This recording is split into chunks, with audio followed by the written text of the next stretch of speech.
Protesters to go. All they're saying is move back. I'll let you listen. Move. Yeah, you can see they're pushing that car pretty easily right now. So it is kind of nice to see people banding together like that. Oh, look at that. How's yours? Wow. That's incredible. So incredible. We'll have much more in the morning show. Have a great night. This is the road right here, washed out tonight. Look at the sign right there. It says road closed for obvious reasons. And if you look even beyond farther, you can see there's a pavilion over there. This is a park and a road that we're standing on. You can really get a sense of just how much damage this fire did. The fire chief telling me this impacted 4 townhomes. And I want to step out of the way so you can see what's going on right now. You see that boat in the water there. This is the quarry in the Eno River State Park where they have been searching tirelessly looking for 18-year-old Nick Brown. At the very spot where this mother and grandmother lost her life, they put down candles and this photo, and they tell me this arrest does not bring them closure. These telephone poles, just look how it's leaning right now. It's really blowing very, very hard. We know there are 17 units in this apartment. I'm told by one of the battalion chiefs they do not think any of those apartments will be able to be lived in tonight, either because of fire or water damage this evening. They're still working to figure out how many people that means tonight. He is still really excited. Take a listen to how things were earlier in the day. Really, for the past 2 or 3 days since we have been here, there's a big gust right there. Sir, why do you have a knife on you? Because I was up holding the wall. Back up. Just tried to drive into that. Wow, I actually didn't see that until they just tried to hop out of that car. Cautiously through here. As you can see, it looks like there's it seems that there's power lines right behind me. Right across from the explosion site. Come just take a look at this tonight. Really puts things in perspective of what happened here today.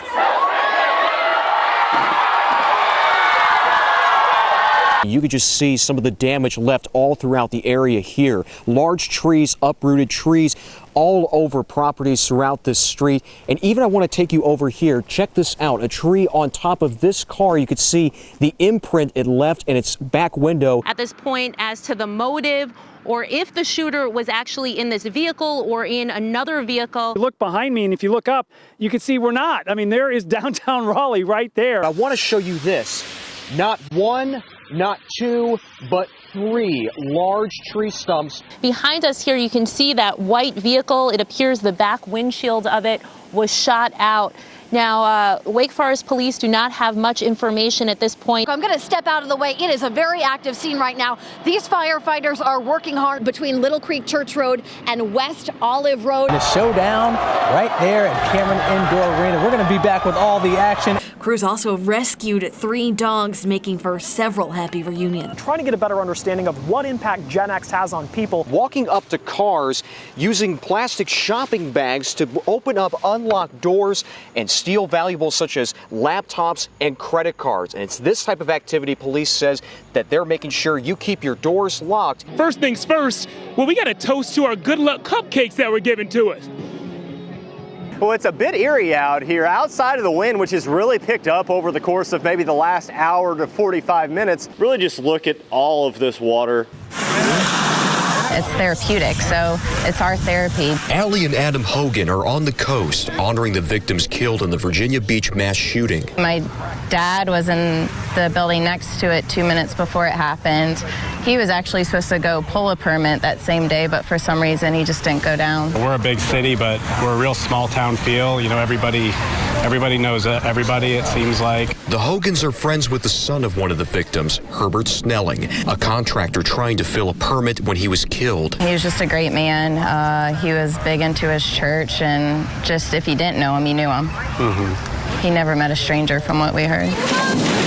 They and others paddled out into the ocean for those killed or injured in the shooting.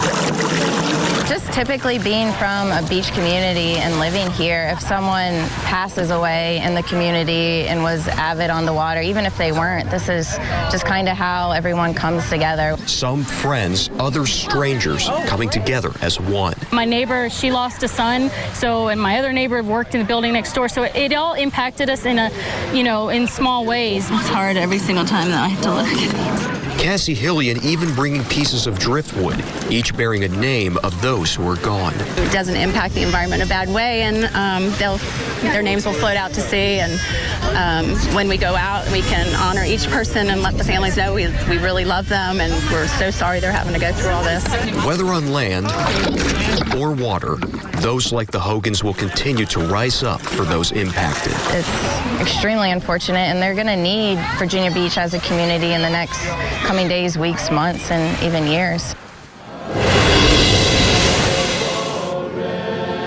And good evening to you live here from Virginia Beach. We have a group of people singing here in front of the Virginia Beach Municipal Center. Behind us, too, we could tell you the flag is raised at half-staff to memorialize and pay tribute to those who lost their lives in last week's shooting. Now, we do want to point out that tomorrow, Courthouse Community United Methodist Church in Virginia Beach plans on holding a couple of community prayer services. Live in Virginia Beach, I'm Zach Dahlheimer, CBS 17 News. With the lure of quick, easy money, the number of sweepstakes parlors in our area is growing.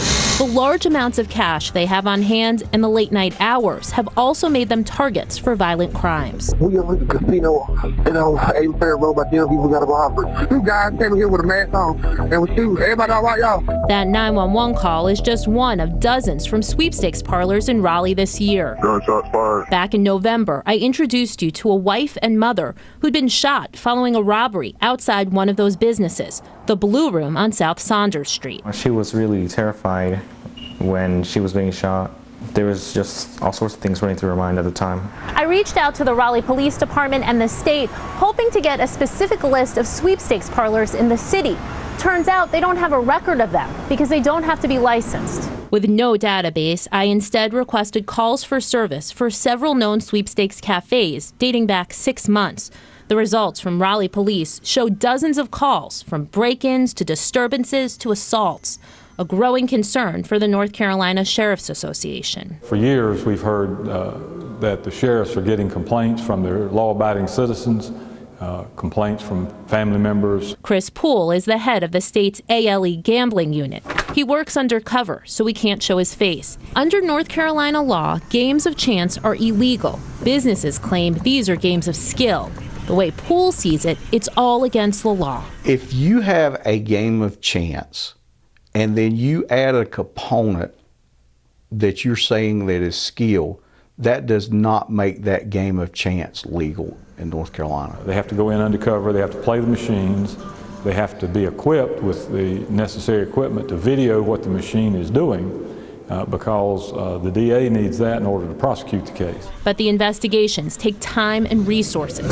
Statewide, Poole has only 4 agents. There's no regulation done on any of the sweepstake parlors or gaming locations. The manager of the Arcade, a sweepstakes parlor off Spring Forest Road, agreed to talk with me if we didn't show his face or give his name. They might look at this and say, you're taking advantage of people. You know, that there's no real oversight over these places.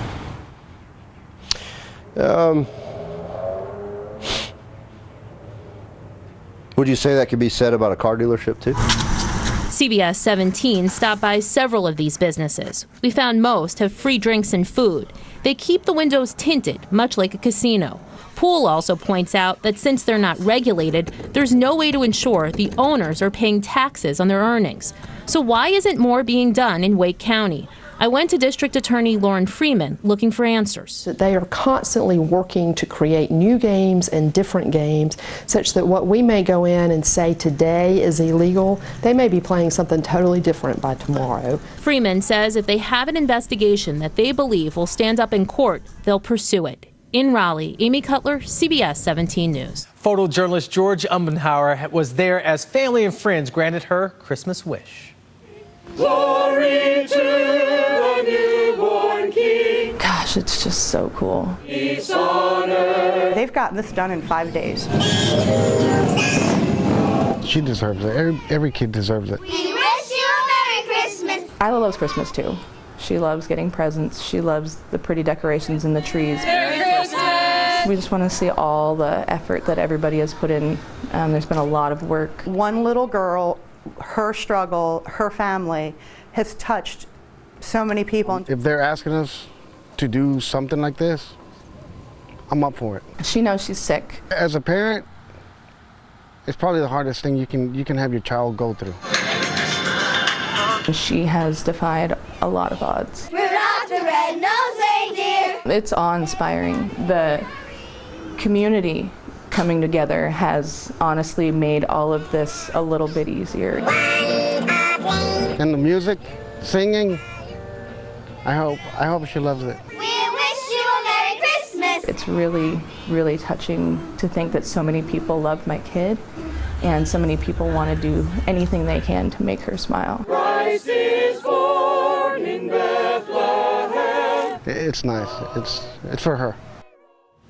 Wow. That's what community is all about. Wow. Yeah. That was incredible.